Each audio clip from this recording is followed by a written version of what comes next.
Locally, the fight to keep negative impacts of gas drilling out of the North Fork Valley got a boost as some community members got a glimpse of the area from a higher plane.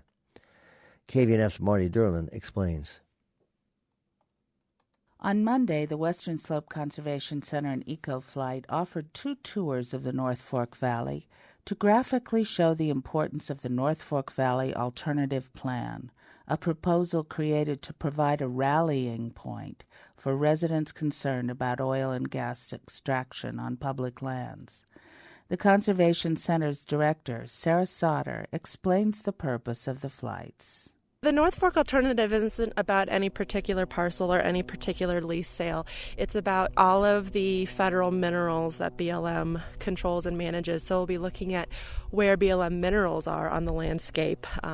So yes, the North Fork lease sale is included in that, and it has been deferred. We don't know what's happening. Thankfully, it hasn't been put up for sale again, but no, this plan is about something much bigger than just one lease sale. This is just to get us a better feel for the protections that the North Fork Alternative wouldn't set in place. The flight lasted a half hour, with Sauter pointing out the proximity of water sources and schools to BLM lands, the almost startling green of our recently moistened spring landscape making the valley seem more jewel-like than ever. When it was over, consultant and activist Pete Kolbenschlag talked about how an accident can impact more than the immediate area. He noted the recent leak of hydrocarbons in Parachute. I think what we're seeing up around Parachute and Parachute Creek with the benzene spill up there is just a good case in point on what can happen and when things go wrong, when there's a spill, when there's a leak. All our water systems here are very tightly related. They're all connected. They're interwoven.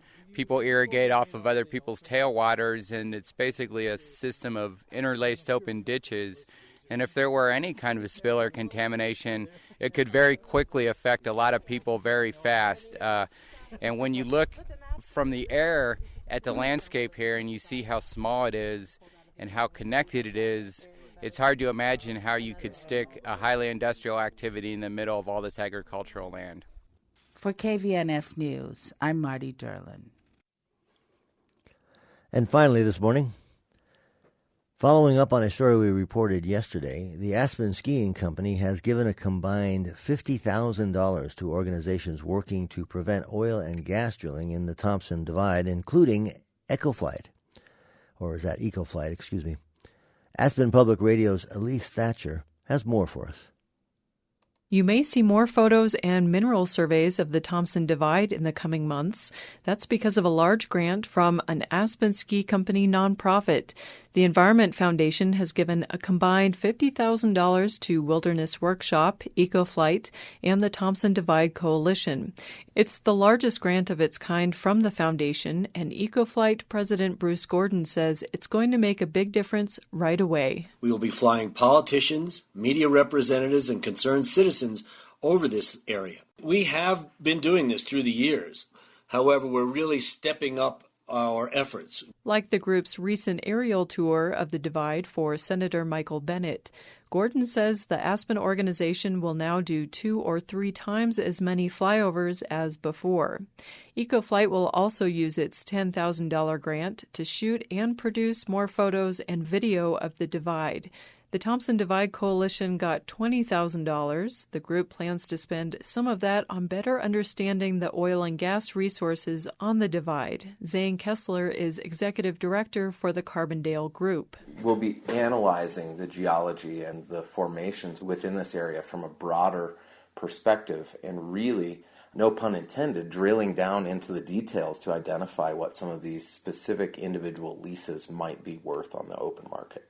Information that could prove valuable for the group's overall goal. Ultimately, that'll help us get to a point with industry where hopefully we have a market-based price that we can agree on for a buyout effort. The third recipient of the grant money is Wilderness Workshop. They're also based in Carbondale and also got $20,000 for their work to protect the Thompson Divide. Dave Reed is communications director. There's a tremendous desire on the part of this whole valley-wide community to help out, and people are coming to us offering to help in all sorts of ways.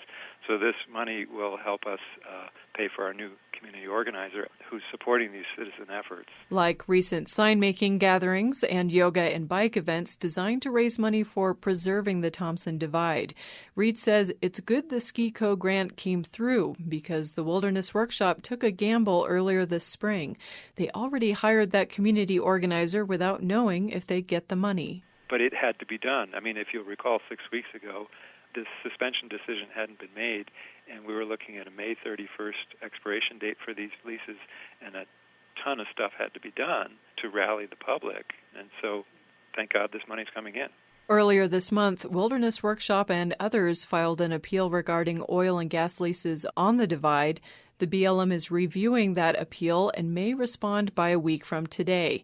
Agency spokesman Stephen Hall explained the next step. The state director could decide that suspension shouldn't have been granted and reverse that decision, which would then set off a whole different set of considerations in terms of how to address the potential expiration of the leases, a variety of things.